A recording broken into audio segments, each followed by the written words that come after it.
Hello दोस्तों, मेरा नाम है अरुण कुमार। एक बार फिर से नीट स्टडी यूट्यूब चैनल में आपका स्वागत है।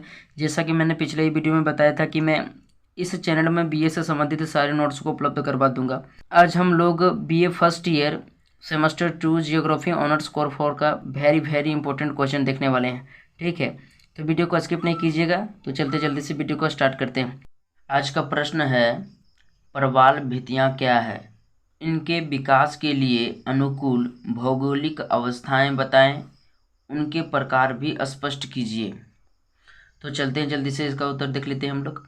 इसका उत्तर है प्रवाल, जिसे मूंगा भी कहा जाता है।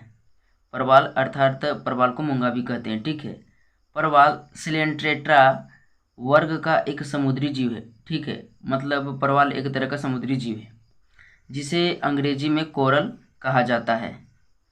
यह उष्णकटिबंधीय महासागरों में पाया जाता है। यह अपना निर्वाह चूने से करता है। ठीक है, मतलब कह सकते हैं कि यह अपना भोजन चूने से प्राप्त करता है। आगे हम लोग देखते हैं। आगे है, एक स्थान पर असंख्य मूंगे एक साथ समूह में रहते हैं तथा अपने चारों ओर चूने की खोल बनाते हैं। ठीक है, मतलब एक साथ बहुत सारे मूंगे यानी परवाल एक साथ समूह में रहते हैं। ठीक है, और अपने चारों ओर चूने की खोल बना लेते हैं। जब एक मूंगा मर जाता है तो उसके ऊपर दूसरा मूंगा अपनी खोल बनाने लग जाता है। मतलब जब एक परवाल मर जाता है ना, तब उसके ऊपर दूसरा मूंगा आकर अपनी खोल बनाने लगता है। इस प्रक्रिया में एक लंबे समय के अंदर एक विस्तृत भित्ति रीफ बन जाती है। इसे ही प्रवाल भित्ति कहा जाता है। ठीक है, जब एक मूंगा मर जाता है तो उसके ऊपर दूसरी मूंगा आकर अपनी खोल बना लेता है। ठीक है, इस प्रक्रिया में एक विस्तृत भित्ति बन जाती है। ठीक है, इसे ही प्रवाल भित्ति कहा जाता है। ठीक है, आगे हम लोग देखते हैं। आगे है, परवालों को महासागरीय वर्षा वन भी कहते हैं। परवालों के खोल पर एक जुक्सैंथेली नामक शैवाल निवास करता है, जो परवालों को भोजन, रंग एवं सुरक्षा प्रदान करती है। ठीक है, कभी कभी परीक्षा में पूछा जाता है कि महासागरीय वर्षा वन किसे कहा जाता है, तो याद रहना चाहिए कि परवालों को कहा जाता है। ठीक है, परवालों को महासागरीय वर्षा वन भी कहते हैं। ठीक है, तो मैंने पहले ही बता दिया था कि मैं इस चैनल में बीए से संबंधित सारे नोट्स को उपलब्ध करवा दूंगा। तो चैनल में नए हैं तो चैनल को सब्सक्राइब कर लीजिए, साथ ही साथ नोटिफिकेशन को ऑल में प्रेस कर लीजिए, ताकि मैं जब भी वीडियो बनाऊँ तो उसका नोटिफिकेशन सबसे पहले आप तक पहुँच सके। तो आगे हम लोग देखते हैं। आगे है, प्रवाल भित्तियों की उत्पत्ति या विकास के लिए अनुकूल भौगोलिक अवस्थाएं। ठीक है, मतलब परवालों के विकास के लिए कौन कौन से अनुकूल भौगोलिक अवस्थाएं होनी चाहिए, इसके बारे में। ठीक है, आगे हम लोग देखते हैं। यहाँ परवालों के विकास के लिए सागरीय जल का तापमान 20 डिग्री सेल्सियस से 30 डिग्री सेल्सियस होना चाहिए। ठीक है, मतलब परवाल तभी जीवित रह सकता है जब सागरीय जल का तापमान 20 डिग्री सेल्सियस से 30 डिग्री सेल्सियस होगा। ठीक है, इसलिए अधिकांश परवाल 25 डिग्री उत्तरी अक्षांश से लेकर 25 डिग्री दक्षिणी अक्षांश के मध्य पाए जाते हैं। ठीक है, आगे हम लोग देखते हैं। आगे है, सूर्य किरणों के प्रवेश तक की सामुद्रिक गहराई। मतलब हम कह सकते हैं कि समुद्र के जितने अंदर तक सूर्य का प्रकाश जाता है वहीं परवाल का विकास हो सकता है। ठीक है, आगे देखते हैं। अवसाद मुक्त जल, मतलब गंदगी मुक्त जल होना चाहिए, अर्थात शुद्ध जल होना चाहिए। ठीक है, तथा सामान्य सागरीय जल की लवणता लगभग 27 से 40 प्रति हजार लवणता होनी चाहिए। और जो सागरीय जल की लवणता है वह लगभग 27 से 40 प्रति हजार लवणता होनी चाहिए। ठीक है, आगे हम लोग देखते हैं। आगे है, परवाल भित्तियों के प्रकार।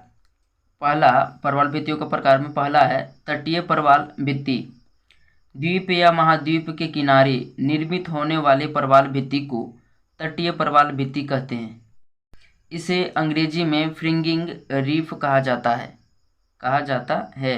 भारत में मन्नार की खाड़ी में तटीय परवाल भित्ति पाया जाता है। ठीक, इसी को हम लोग समझते हैं चित्र के माध्यम से। मान लेते हैं समुद्र का तटीय इलाका है और ये जो आपको दिख रहा है ये परवाल है यानी मूंगे। ये समुद्री किनारों में जब पाया जाएगा, समुद्री किनारों में पाया जाएगा, ठीक है, समुद्री तटों के एकदम सामने पाया जाएगा, तब इसे तटीय प्रवाल भित्ति कहा जाता है, ठीक है। ये चित्र है तटीय प्रवाल भित्ति का, ठीक है। आगे देखते हैं हम लोग।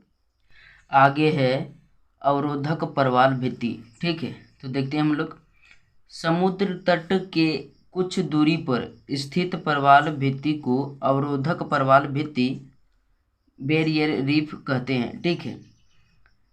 जब कोई प्रवाल भित्ति समुद्र तट के कुछ दूरी पर स्थित होगा, ठीक है, तो उसे अवरोधक प्रवाल भित्ति कहा जाता है। इंग्लिश में से बैरियर रीफ कहा जाता है।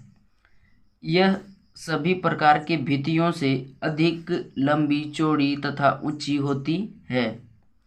विश्व की सबसे अवरोधक प्रवाल भित्ति ग्रेट बैरियर रीफ है, ठीक है। यह ऑस्ट्रेलिया महाद्वीप के उत्तर पूर्व में स्थित है, ठीक है। इसे हम लोग चित्र में देखते हैं। जब कोई प्रवाल भित्ति समुद्र तट से समुद्री तट है, ठीक है, दूर पर स्थित होगा, ठीक है, समुद्र तट से दूर पर स्थित होगा, तो इसे अवरोधक प्रवाल भित्ति कहेंगे, ठीक है।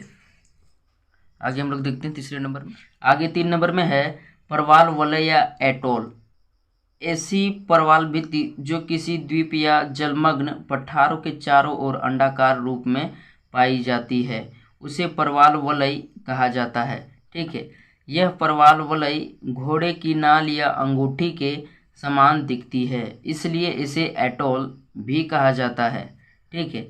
जब कोई प्रवाल भित्ति किसी द्वीप या जलमग्न पठारों से चारों ओर घिरा हुआ होता है, तो उसे प्रवाल वलय या एटोल कहा जाता है, ठीक है। तो वीडियो अच्छा लगा तो एक प्यारा सा लाइक कर दीजिए। साथ ही साथ यदि आपको इसी तरह का वीडियो चाहिए तो चैनल को सब्सक्राइब करना ना भूलें और नोटिफिकेशन को ऑल में प्रेस कर लें, ताकि मैं जब भी वीडियो बनाऊं तो उसका नोटिफिकेशन सबसे पहले आप तक पहुंच सके। तो मिलते हैं नेक्स्ट वीडियो में। Thanks for watching this video.